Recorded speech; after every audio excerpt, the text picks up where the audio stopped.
Hermanos y hermanas, ¿alguna vez habéis sentido que el mundo entero está en vuestra contra? Pues hoy quiero que hablemos de la historia de un hombre que, con la fe puesta en el Dios vivo, se enfrentó a un mundo que lo rechazaba, y lo hizo respaldado únicamente por el poder del cielo. Os hablo, cómo no, del profeta Elías, un hombre lleno de fe en el Dios de Israel que, en un tiempo de una oscuridad profundísima, fue capaz de desafiar a reyes, a falsos profetas y, fijaos, hasta a la propia sequía. Su historia, de verdad, es un faro de esperanza para todos nosotros. Mirad, para entenderlo bien, tenemos que viajar a su tiempo. Israel se estaba hundiendo en la idolatría, bajo el reinado del rey Acab y de su esposa, la cruel Jezabel. Ella había traído el culto a su dios, Baal, y perseguía hasta la muerte a los profetas del Señor. La sangre de inocentes, hermanos, manchaba la tierra. Pero Dios, en su infinita misericordia, no había abandonado a su pueblo. Claro que no. En medio de toda esa oscuridad, hizo surgir a un hombre de las montañas, Elías. Un hombre que caminó sin miedo, directo al corazón de la corrupción, para llevar la palabra de Dios. Tratad de imaginar la escena. Elías, un hombre del desierto, irrumpe en el palacio y cara a cara con el rey Acab le suelta este juicio divino. Y sin esperar respuesta, se va. Y tal como lo dijo, hermanos, los cielos se cerraron. La palabra de Dios se había cumplido. Y mientras toda la nación sufría las consecuencias de su pecado, Dios cuidó de su siervo de maneras milagrosas. Lo escondió junto a un arroyo, donde los cuervos le llevaban pan y carne. Y cuando el arroyo se secó, lo envió a casa de una viuda, donde la harina y el aceite nunca jamás se agotaron. Gloria a Dios por su fidelidad. Pasaron 3 largos años de sequía. Y entonces Dios le ordenó a Elías regresar. Pero esta vez no era para esconderse, no. Era para una confrontación pública y definitiva. Iba a enfrentarse no solo a Acab, sino a los 450 profetas de Baal en el mismísimo Monte Carmelo. Y allí, ante todo el pueblo de Israel reunido, Elías lanzó esta pregunta, directa y poderosa. Les obligó a enfrentarse a la tibieza de sus corazones, a decidirse, o con Dios o contra Él. Un llamado que de verdad resuena hasta nuestros días. Las reglas eran sencillas y justas. No había trampa ni cartón. Cada bando prepararía un sacrificio, pero nadie, absolutamente nadie, podría encender el fuego. Invocarían a su Dios, y el Dios que respondiera haciendo descender fuego del cielo, ese demostraría ser el único y verdadero Dios. Desde la mañana hasta el mediodía, los profetas de Baal gritaron, danzaron, se hicieron cortes, un ritual desesperado y patético. Pero su Dios permaneció en un silencio atronador, humillante. Su poder quedó expuesto como lo que era, nada. Y entonces le tocó a Elías. Reconstruyó el altar del Señor, preparó el sacrificio y, para hacer el milagro todavía más imposible, ordenó que lo empaparan todo con agua, no una ni dos, 3 veces.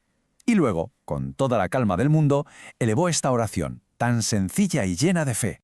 Y hermanos, descendió fuego del cielo. Un fuego consumidor que no solo quemó el sacrificio y la leña, sino que consumió las piedras, el polvo y hasta el agua que había en la zanja. Al ver esto, todo el pueblo cayó de rodillas, clamando, «El Señor es Dios, el Señor es Dios».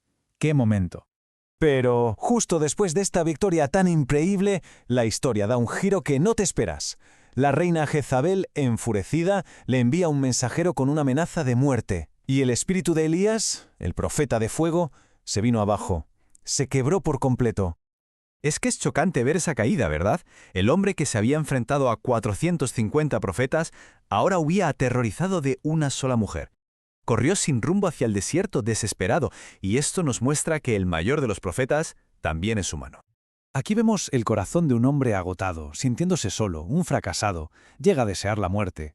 Y esto nos enseña la profunda humanidad de Elías, y gloria a Dios por ello, porque Él entiende nuestra debilidad y jamás nos abandona en nuestros peores momentos.